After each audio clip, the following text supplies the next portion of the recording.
Hi, everybody. We are going to do simplifying variable expressions using properties. So this is in the section H on properties of Algebra IXL, and we're going to do H3. I have not previewed it at all, so I have no idea what's in there, but should be fun. So here we go, H3. So we're going to start out with variable expressions. These are different than equations. Well, obviously that's 12p.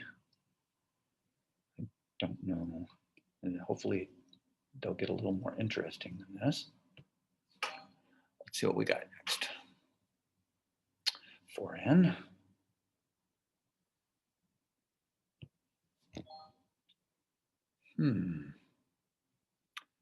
Okay. Oh, I see. The whole idea is that occasionally students get confused that they might add t plus 4 and get 4t or something. I don't know. It's t plus 5, of course.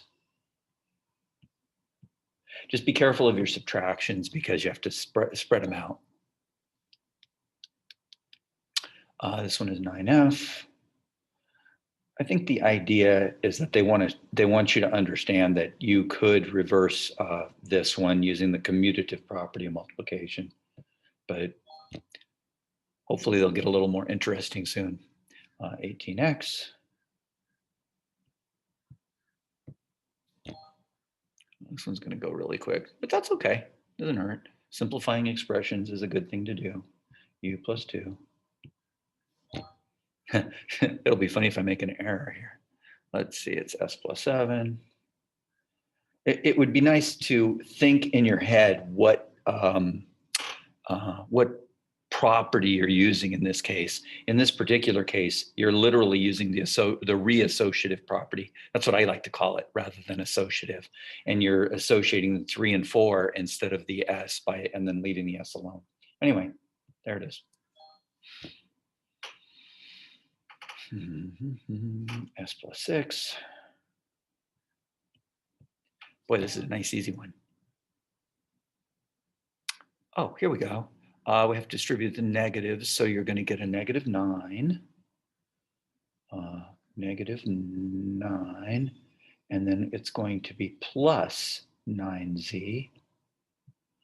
We did have to distribute the negative to both parts. One of the things we're doing is we're thinking of that subtraction as, that subtraction as the same as this. And when you multiply the negative 3 times the 3, you get the negative 9, and the negative 3 times the negative 3z, and you get positive 9z. Anyway.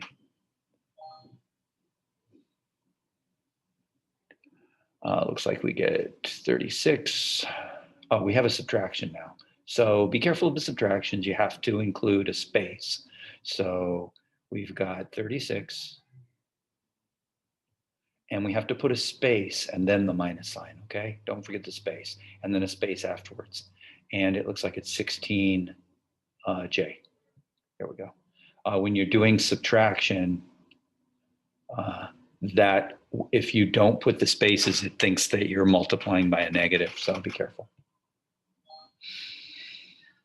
Looks like we have g plus 3.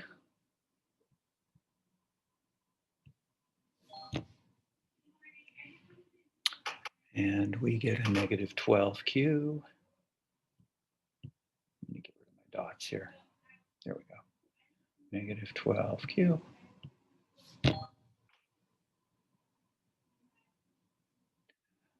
Looks like s minus 1 or s plus negative 1. I'm not sure if they're going to count it wrong if you put an s plus a negative 1, but I'm going to go ahead and put the s minus 1. Maybe I should see.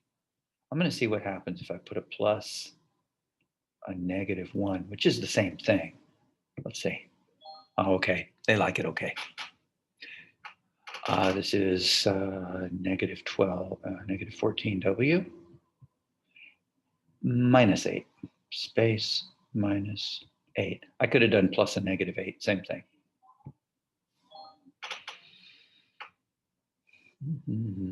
Looks like 10 minus 10m.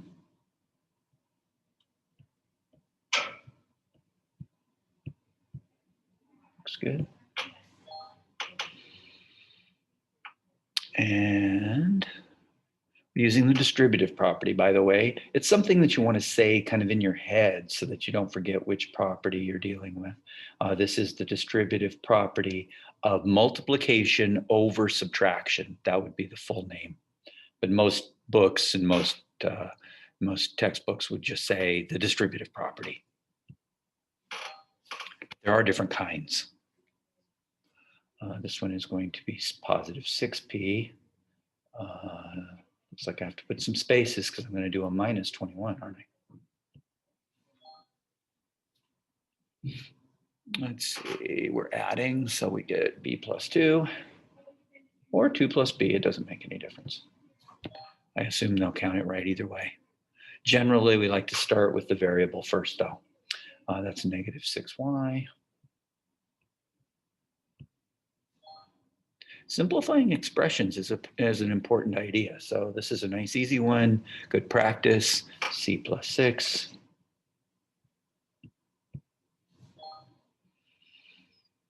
And it looks like we're almost done. Oh, we have to do a multiplication here. So we end up with a positive, and it's going to be 0.25 C. Now, the thing is, I could write that as C over 4, 1/4 C. There's lots of ways of writing this. Notice I have a negative times a negative. Be careful with those decimals. Realize what's happening. I guess that's enough explanation. Don't want to overdo it. Looks like we get negative 26.5 W.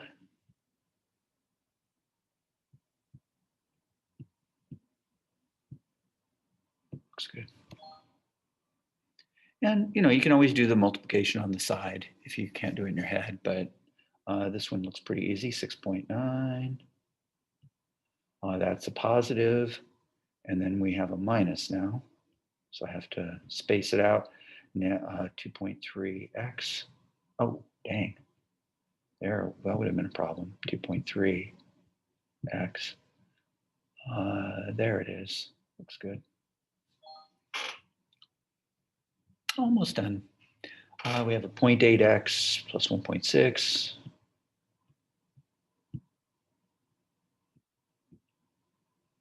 Looks okay. A couple more. Okay, we get a negative 1.8n, and then plus, don't have to worry about spaces. Looks like 14.1 maybe. Looks good. Negative 40s. And maybe one or two more. Looks like 10.5. That is a positive because I have a negative times a negative. And then I'm subtracting, so I need a space. Looks like 2.6 times 2.1. Shall I do it in my head? No, I'm going to write it out. I don't want to make a mistake at this point. Okay, I'm going to write it out. 2.1 times 2.6. And when I multiply that, I get 6, 2, 1, 1, 0, 2, 4, 546, and decimal there. I'm going to check it in my head. That's a 6. And then I get a 12, 14. Yep. Carry the 1. Yep, that works. Okay, so it looks like it's going to be 5.46 Z, huh? Looks good. And one last one.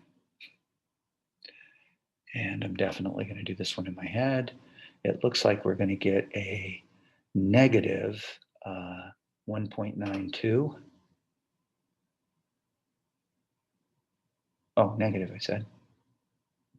1.92 M. And is that correct? Yeah, it looks good. And we're all done. A little practice. It was an easy one. So hopefully you'll get 100 too. And we'll maybe do another one right away. Bye.